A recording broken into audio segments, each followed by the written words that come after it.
Right, thank you, members of the media and my fellow South Africans.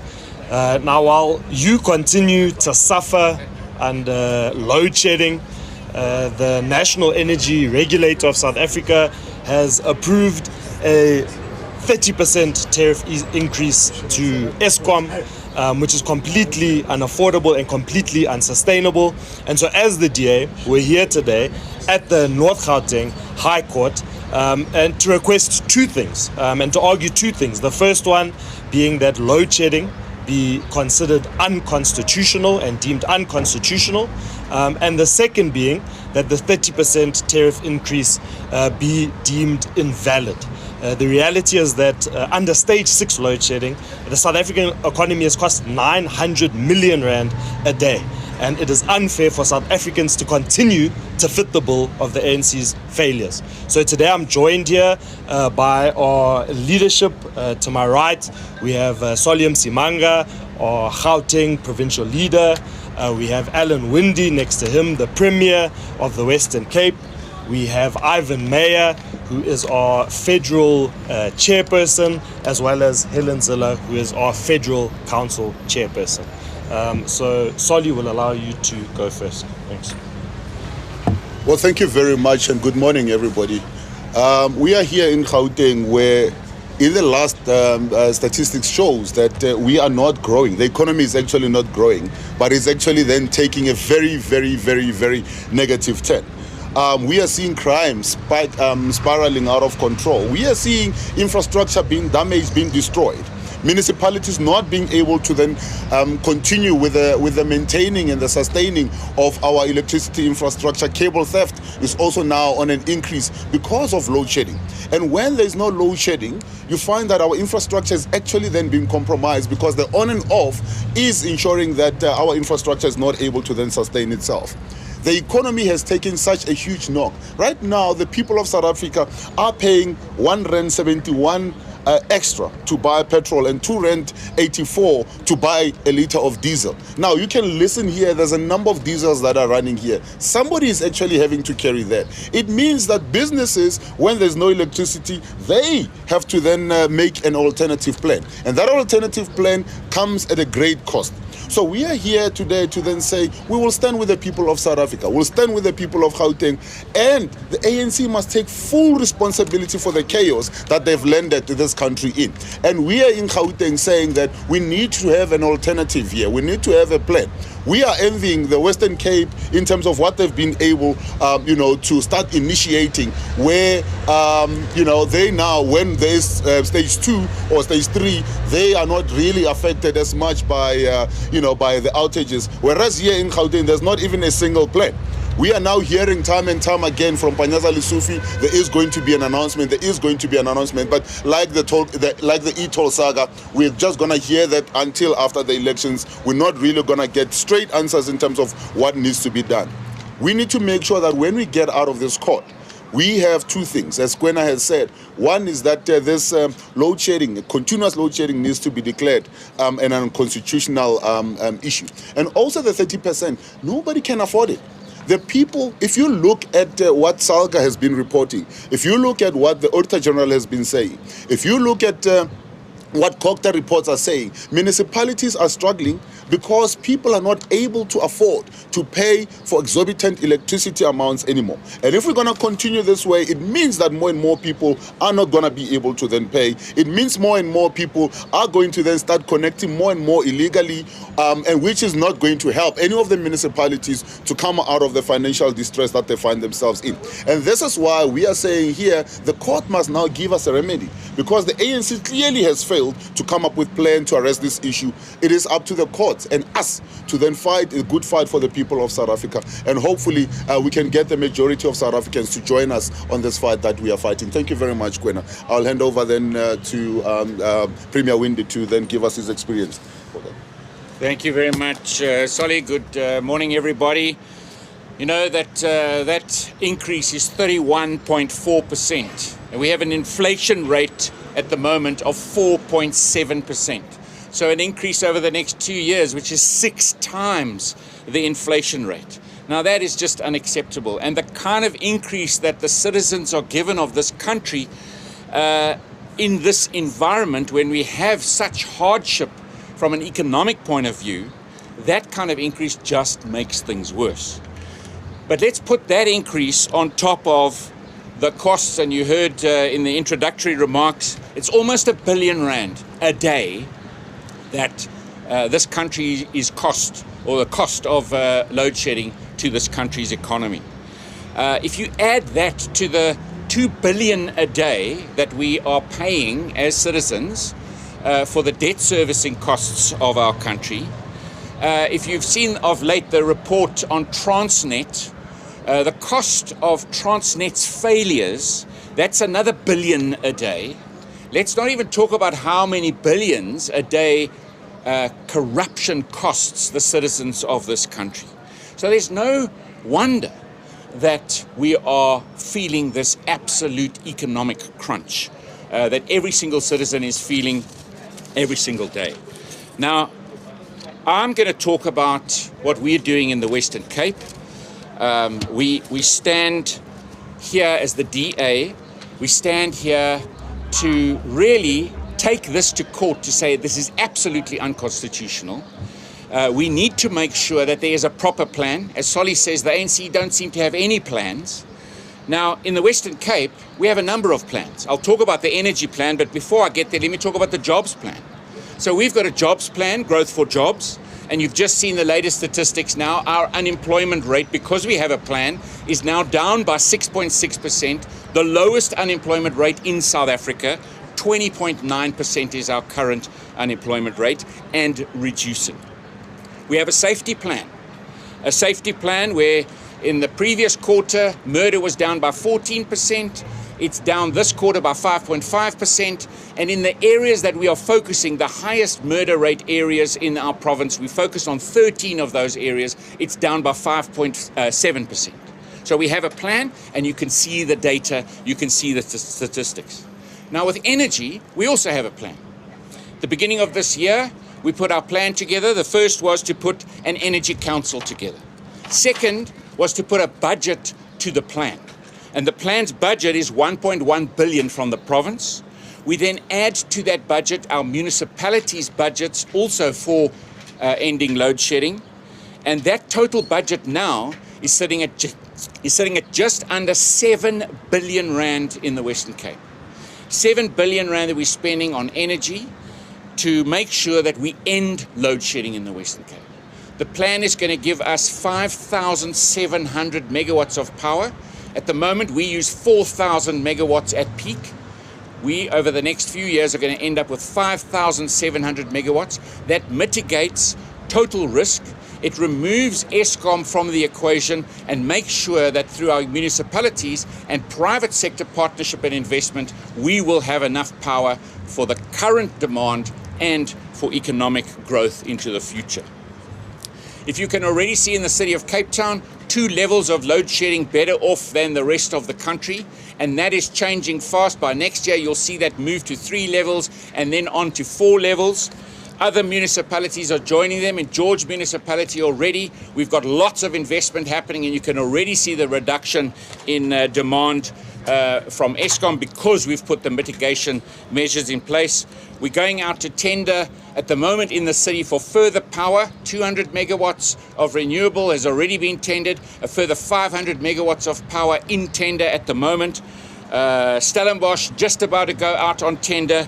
Mossel Bay, Saldanha Bay just about to go out on tender. I've spoken about George. And so you can already see the municipalities are stepping up within this plan. We've also got our own IRP in process. That's an integrated resource plan for the province, which decides what the energy mix is going to be like. Renewable gas, it could be SMR, small containerized nuclear, it could be a range of energy supply. That process is happening right now. But the most important thing is that we're going to have a diversified input of energy into our system that's going to lower our carbon footprint, make us much more marketable to the world.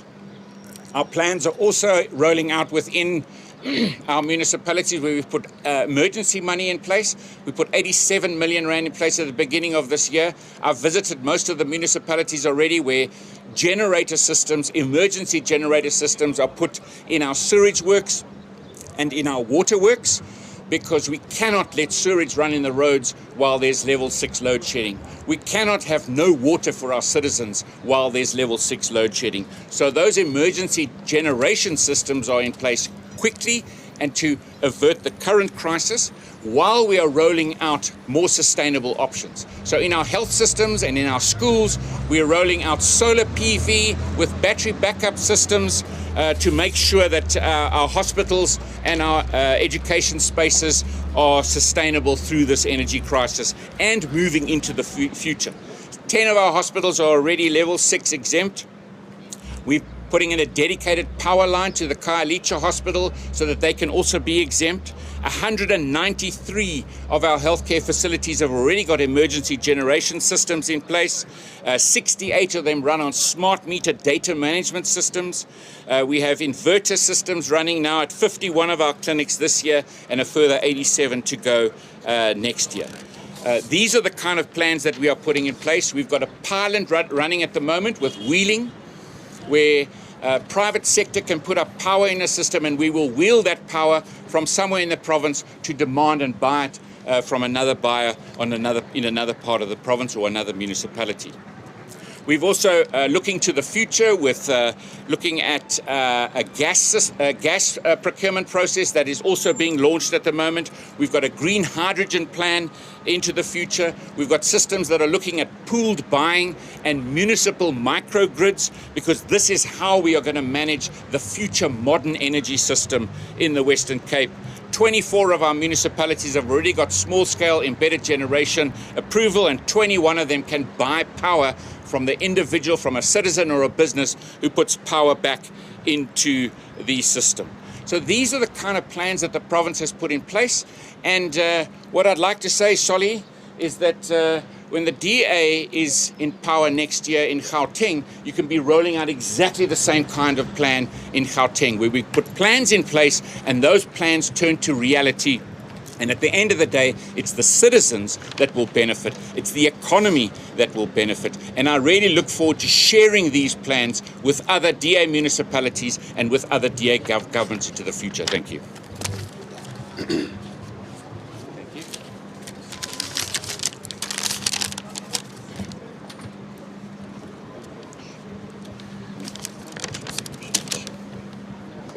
Good morning, colleagues.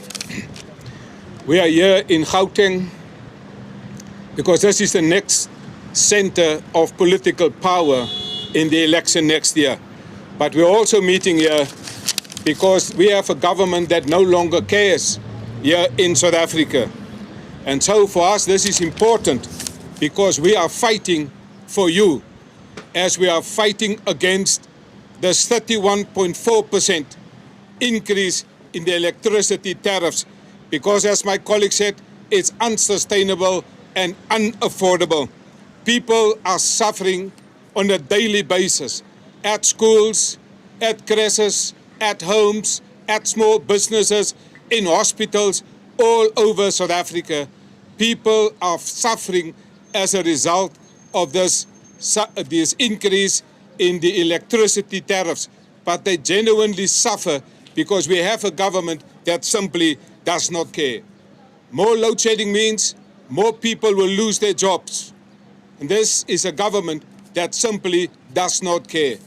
And so, for us, this is a tragedy that we must now be here in court to fight a 31.4% additional corruption tax on the electricity tariffs, because the electricity tariffs is a form of subsidy for more corruption by the ANC, more corruption by Eskom.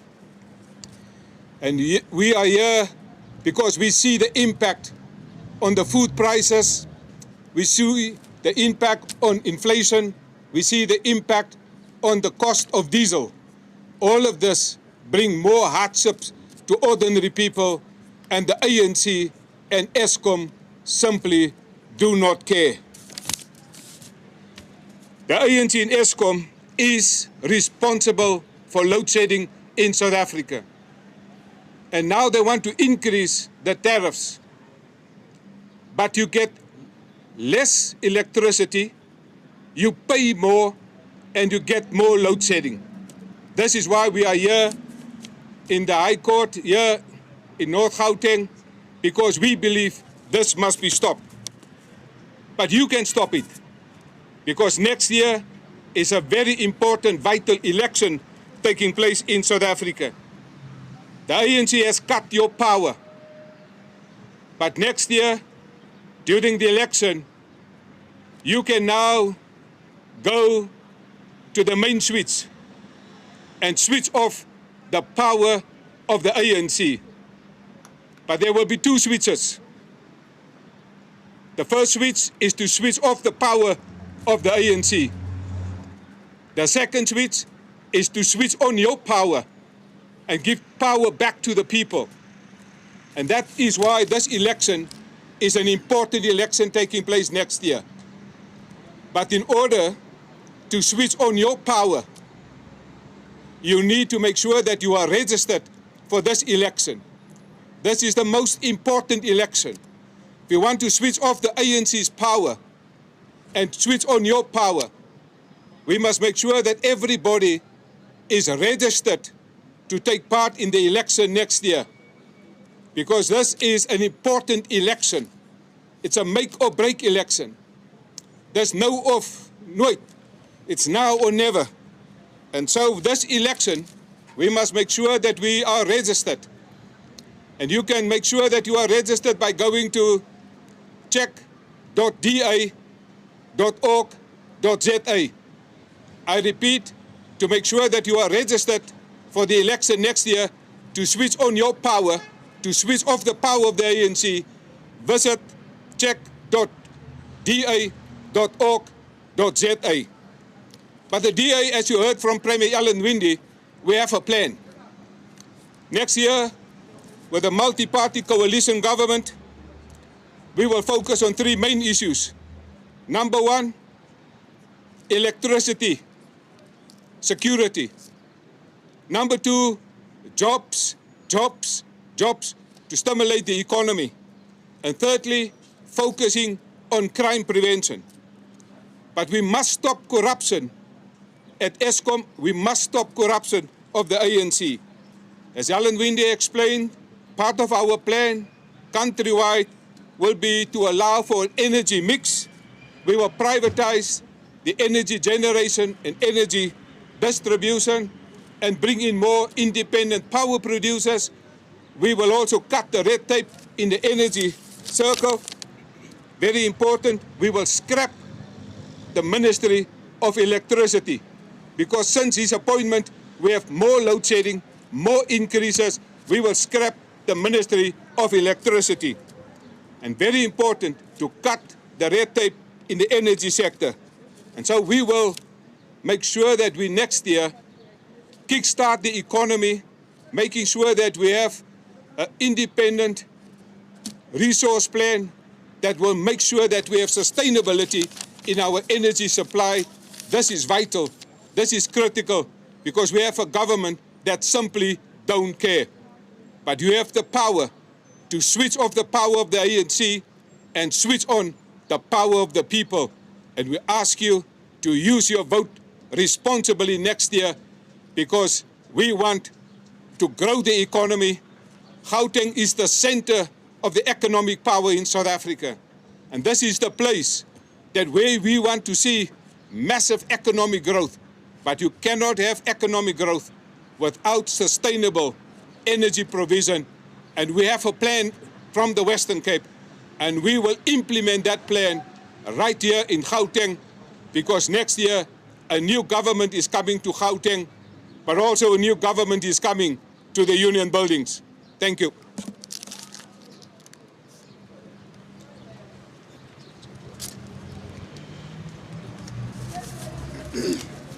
Thank you very much. I'd just like to greet my colleagues from Gauteng and thank all the media for coming here today for this very important press conference outside a court at which some very important cases are going to be heard this week. My job is to tell you what those cases are about and why they are important for every single South African. You've heard from Premier Winde why people in the Western Cape can look forward to energy security within 2 years. Load shedding will decrease systematically as our own generation continues and as alternatives to Eskom are put online through private power producers and small-scale embedded generation. But the DA cares about the whole country.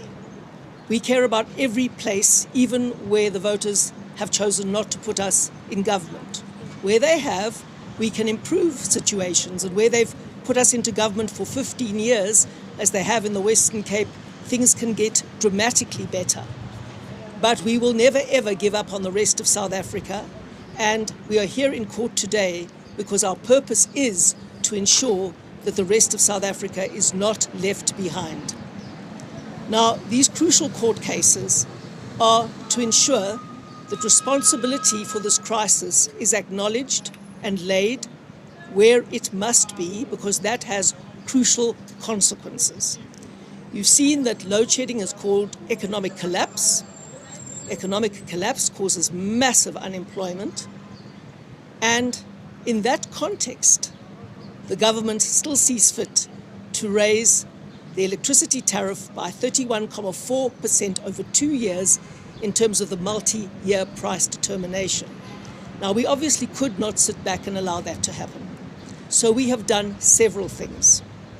The first of those things is to seek a declarator from the court that it is a complete violation of the human rights of South Africans to face this electricity crisis and the constant load shedding that it has brought with it. If you look at Chapter 2, the Bill of Rights of the Constitution, you will see that just about every one of those rights is violated by the electricity crisis in South Africa. And of course, it is the government's duty to defend people's rights. That is one of the most important duties of a government and a state, is to defend people's rights. And in terms of the president's own version of events, it was their failure to listen to and implement the 1998 white paper that we ended up in this mess. And the president has accepted that they are responsible. The ANC, Eskom, the government are responsible for the energy crisis in South Africa and for load shedding. But we need a declarator from court to confirm that and to say to all of South Africans, this is where the problem emanated, a failed government and a failing state. Now, that is important, not just to make the point, which is still important, but it is important because it opens the way for us to find the solution. You know that South Africa has an energy action plan, and we have absolutely no confidence in this government in being able to implement that plan. In fact, now shortly after the appointment of a Minister of Electricity, we're at stage 6 load shedding for the foreseeable future, despite the fact that that same minister said the plan was working, which was why load shedding decreased. His words were not even cold, and we were in the middle of stage 6 again. So we have no confidence that this government is going to be able to implement its own plan or solve the problem that it created. And so, once we've had a declarator from the court, which we hope to get, that the crisis is a result of this government's failure when it had a duty to protect people's rights and protect energy security, once that has been declared, then we can draw the safe conclusion that the government is not able to resolve the problem without independent oversight.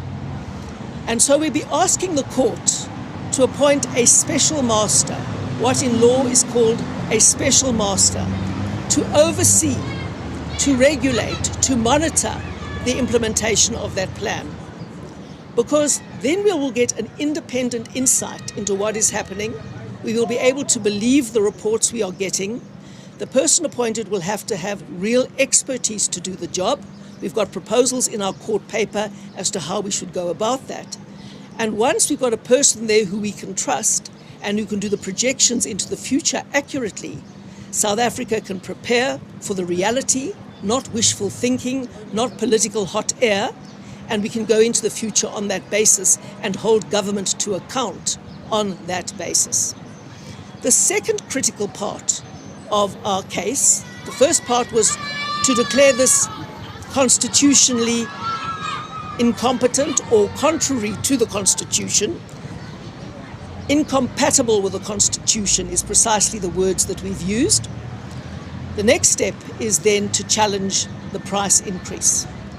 Now we are doing that on the basis of the fact that we believe Section 15(1)(e) of the Electricity Regulation Act has been misinterpreted, which means that NERSA has imposed a tariff increase without taking note of crucial data that it should have. Now, this is very complex in the court papers. I've read it through all very carefully, and I'll try and distill it for you. There are two stages in the tariff determination, the tariff price determination. The first step is the multi-year plan. It's a multi-year plan in which the electricity price is projected over several years. And the next stage is working from that, what's called the ERTSA, the establishment of the tariff increase for the year. But what we have established is that crucial public participation was not done in the multi-year price determination phase, which meant that the cross subsidies to the poor were not adequately considered. We know that people cannot afford this 31.4% increase over 2 years, and we believe that if the data had been taken into account, this increase would not have been put on the table. And because the crucial public participation phase was omitted, that data was not taken into account of the impact on the poor, and we are asking for NERSA to be able to go back for a period of 6 months and remedy that failure and come back to us with a redetermined price that is more affordable because it takes subsidies into account and it takes public participation into account. So our case is based on 2 legs. One, declaring the government's actions as inconsistent with the Constitution and therefore needing to appoint a special master who will report to the court. And number 2, establishing and instructing NERSA to go back and redetermine the electricity price increase, taking the proper data into account. Those are our pleadings before this court, and if we succeed, it will be a massive victory for poor South Africans and for South Africans everywhere, not just in the Western Cape. Thank you. Perfect. No, thank you so much. We can now take questions. I'll take 5 at a time and we can start from there. And please address it to the leader you want to address the question to. If there are any. Okay, no, perfect. Thank you very much for coming there. This is to Ms. Helen Zille. You spoke about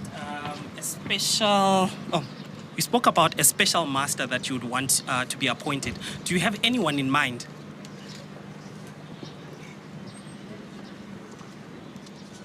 We're not going to name names at this point, but our court papers have suggested that all parties be allowed to propose people. And we certainly have in mind some very strong experts and expertise that we believe should be injected into this process. So we will come up with a nomination. But we need to have someone that all South Africans can trust, that we don't have to listen to Sputler making promises that within the week are shown to be hollow. We need to know what is happening and we need to know what's going on.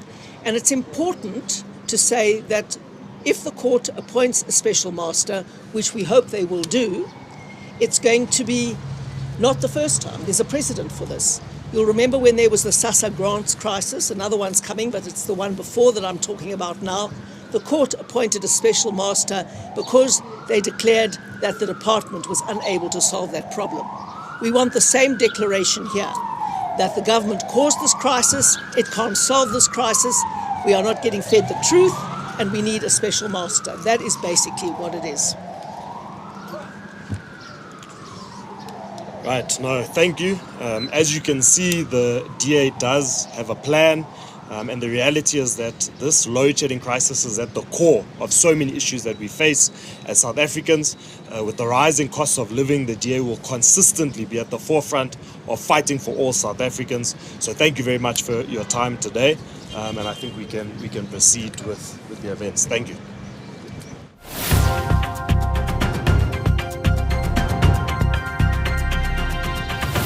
In this election, only the registered have the power. If you're tired of load shedding, register to vote. If you're tired of corruption, register to vote. If you're tired of the rising cost of living, register to vote.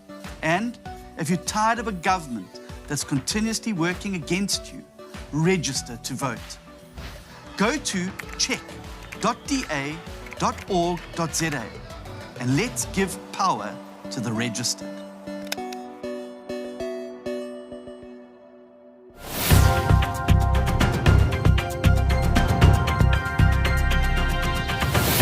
Thanks for watching.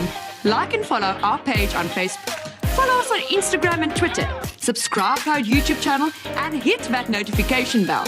Tell us what you think in the comment section. And please, like and share our videos with your friends and family. Join the DA. Join the fight to save South Africa.